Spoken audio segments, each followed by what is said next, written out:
মৌসুমীর সংসারে সবাইকে জানায় স্বাগত। শুভ সকালের অনেক শুভেচ্ছা, অনেক ভালোবাসা। আশা করি আপনারা সবাই ভালো আছেন। তো আপনারা এটা দেখছেন বৃহস্পতিবারের ব্লগ। বেশ সকাল সকাল উঠে বাসি কাজ কিন্তু সেরে নিয়েছি, তারপরে এসে গেছি রান্নাঘরে। তো চা বানাবো, আগে চা খাবো। আর ঋষিকে বললাম, ঋষি তুমি জল বিস্কুট খাও।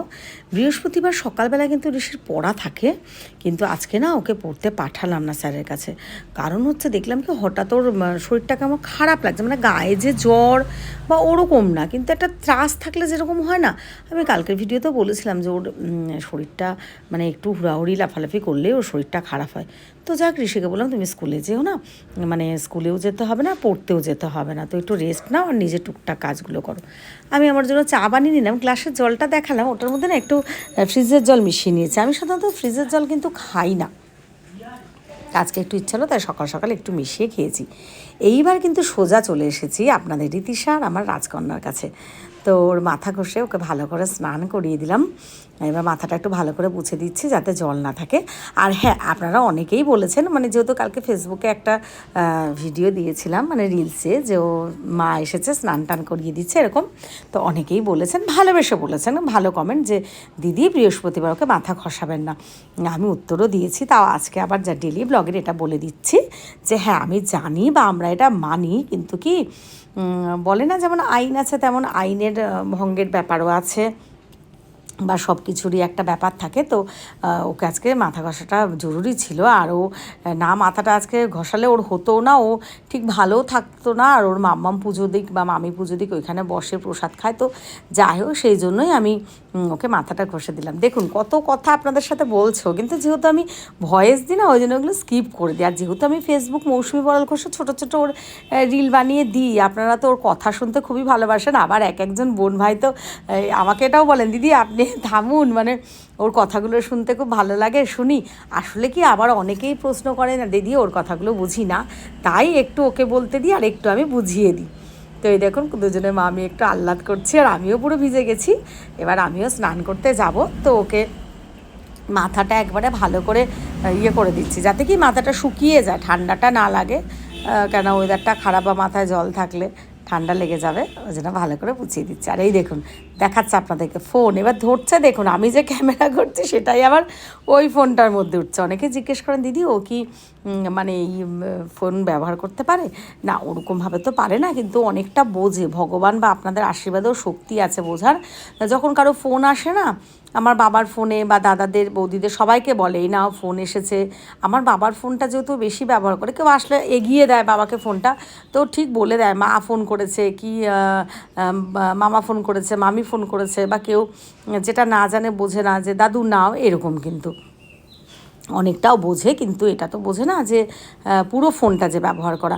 আর হ্যাঁ, ওই আমার বাবাকে ফোন করা নিয়ে অনেকেই, কালকেও দেখলাম একটা কমেন্ট এসেছে যে ওকে ঠকাচ্ছেন কেন বা সরলতার সুযোগ নিচ্ছেন। একটা কথা বলি, আগেও বলেছি এটা, যেহেতু কালকে একটা কমেন্ট এসছে, ওনাকেও বলছি যে পুরো নাম্বার বললে আমার বাবার ফোনে হাজারো ফোন আসতো, বিরক্তি হতো। বুঝতেই তো পাচ্ছেন, এমনিতেই তো যে মেয়েটা বলেছিল রীতিশাকে সবাই প্রতিবাদ করেছিলেন, ওই মেয়েটা বুঝতে পারছি ডেলি ডেলি একটা প্রোফাইল নিয়ে আমাকে খুবই উত্ত্যক্ত করছে। এবার বুঝুন, যদি ফোন নাম্বারটা পেয়ে যায় যেত এই সব মানুষরা, তাহলে কি করতো। আসলে বেসিক্যালি দেখুন, কোনো মা বাবা তো খারাপ শিক্ষা দেয় না, তাই সেটা নিয়ে বলাও যায় না, কিন্তু মানে এরা বড় হয়ে যে কতটা খারাপ হতে পারে। এদিকে বলছে ওই মেয়েটা নাকি অসুস্থ, হ্যান ত্যান, তাহলে বাড়ির লোকরা ফেসবুকটা কেন বন্ধ করে দিচ্ছে না? ইভেন ও এখন মৌসুমীর সংসারে গিয়েও উল্টাপাল্টা কমেন্ট করছে, তো করতে থাকুক, যতদিন পারি সহ্য করব, তারপরে তো অন্য ব্যবস্থা নেব। কালকে মৌসুমী গড়াল ঘোষে ফেসবুকেও মেয়েটা প্রচুর, মানে মেসেজগুলো বা কমেন্টগুলো পড়লে না আপনারা বুঝে যাবেন যে ওই মেয়েটাই করছে ব্যাপারটা, একই কমেন্ট একই রকম। তো যাই হোক, অনেকে প্রতিবাদও করছেন, তা যারা সবাই পাশে থাকেন অনেক ধন্যবাদ, অনেক ভালোবাসা। মেয়ের কাছ থেকে কিন্তু অনেকটা টাইম কাটিয়ে সোজা বাড়ি এসে গেছি, আমার কালো সোনাকে খেতে দিলাম, ঋষিকে পড়তে বসালাম, কিন্তু ঋষি তো, আমিও বসে থাকি ও বসে থাকে। অনেকেই মানে ভাবে কি হয়তো ফেসবুক ইউটিউব এটার জন্য ঋষির কোনো সমস্যা না, আমি কিন্তু ছোটো ছোটো, আর দেখুন তো ডেলি ব্লগের যে ভিডিওটা আমি খুবই ছোটো দিই, আর রিলগুলো তো বেশিরভাগ মেয়েকে নিয়ে করি, ঋষিকে দিই না, যাতে ওর পড়াশোনার হ্যাম্পার না হয়। কিন্তু ওই যে আর একটু শরীর খারাপ হলে তো আরও সমস্যা। যাই হোক, এখন কিন্তু বেশ রাত হয়েছে, তো আমি বাড়িতে একটু ডিম সেদ্ধ করে নিলাম। আর রাজের থেকে কিন্তু আমাদের পোলাওয়ের অর্ডার দিয়ে দিলাম। পোলাওটা রাজের এমন হয় না যে আমরা কিন্তু শুধুও খেয়ে নিতে পারি, কিন্তু তার সাথে একটু ডিম সেদ্ধ হয়ে গেলে কিন্তু ব্যাপারটা জমে যায়। তো ওই জন্য কী করলাম, একটু ডিম সেদ্ধগুলো এখন ডিমগুলো ছাড়িয়ে নিচ্ছি। আর এদিকে ওই যে বললাম, ঋষি তো দুদিন ধরে শুধু ঘুমিয়েই যাচ্ছে। ওমা এই ঘরে গিয়ে দেখি ও ঘুমিয়ে পড়েছে আবার। তো ভাবলাম ঘুমিয়ে যখন পড়েছে এখন আর ডাকবো না, আগে রেডি করে নিই সব খাবার টাবারগুলো, তারপরে তাহলে ওকে আমি ডাকবো। তো সবাইকে জানাই অনেক ধন্যবাদ, অনেক ভালোবাসা। যারা এইভাবে পাশে থাকেন প্রতিনিয়ত, তাদেরকে আর আলাদা করে ভালোবাসার কী দেব, মানে তাদেরকে ধন্যবাদ দেওয়ারও কোনো জায়গা নেই। এইভাবেই পাশে থেকো, সবাই ভালো থেকো, সুস্থ থেকো, এটাই বলার আছে। আর হ্যাঁ, এটা কিন্তু ঠিক, মানে এই পাওয়াটা, এই যে মানে আগে একটা যে রীতিশাকে বাজে কমেন্ট করা নিয়ে হয়েছে, তারপরেও কিন্তু কালকে দেখিনি, পরশু দিন আবার অনেক ঘটনাই এরকম ঘটেছে। তো সত্যি কথা, কিছু কিছু মানে দেখুন, আমার ফ্রেন্ড আছে অনেক বা ফলোয়ার্স আছে অনেক, কিন্তু সবাই মানে পরিবারের বলে না যেরকম ঠিক হয় 10জন সদস্য, কিন্তু 2জন সদস্য হয়তো বা 3জন সদস্য খুব অ্যাক্টিভ থাকে সব ব্যাপারে। পরিবারের কেউ শরীর খারাপ, অসুখ বিসুখ দেখা, বাজার ঘাট সব কিছু করে। আবার কোনো দুজন, কোনো অন্যগুলো যেন একটু হালকা থাকে, সেরকমই ব্যাপার। পরিবারের আমার বেশ কয়েকজন কিন্তু ভীষণভাবে আমার সাথে অ্যাক্টিভ থাকেন। আমার তাদের নামগুলো না তুলে দেওয়ার ইচ্ছা থাকে, কিন্তু কি যদি কাউকে মিস করে যায়, কেন কি সবসময় তো সব পোস্ট চোখে আসে না, সেই জন্য নামগুলো তুলেও দিতে পারি না। তবে চেষ্টা করি, বা সবসময় তো নামগুলোর পরেও খুঁজে পাই না, ভাবি যে এর নামটা এরমভাবে বলবো, পরে আর খুঁজে পাই না। আবার ব্যাপারটা কি হয়েছে, এখন ধরো একজনকে দিই তাহলে আরেকজন রাগ করবে, আরেকজনের নাম দিলে যদি মিস করে যায় আরেকজন রাগ করবে। সেই জন্য আমার ইউটিউব চ্যানেল মৌসুমীর সংসারে যারা আছেন তাদেরকে অনেক ভালোবাসা। আমার ইউটিউব চ্যানেল মৌসুমীর সংসার ভালো লাগলে সাবস্ক্রাইব করে দেবেন, ভিডিওগুলো দেখবেন, একটু লাইক কমেন্ট শেয়ার করে দেবেন।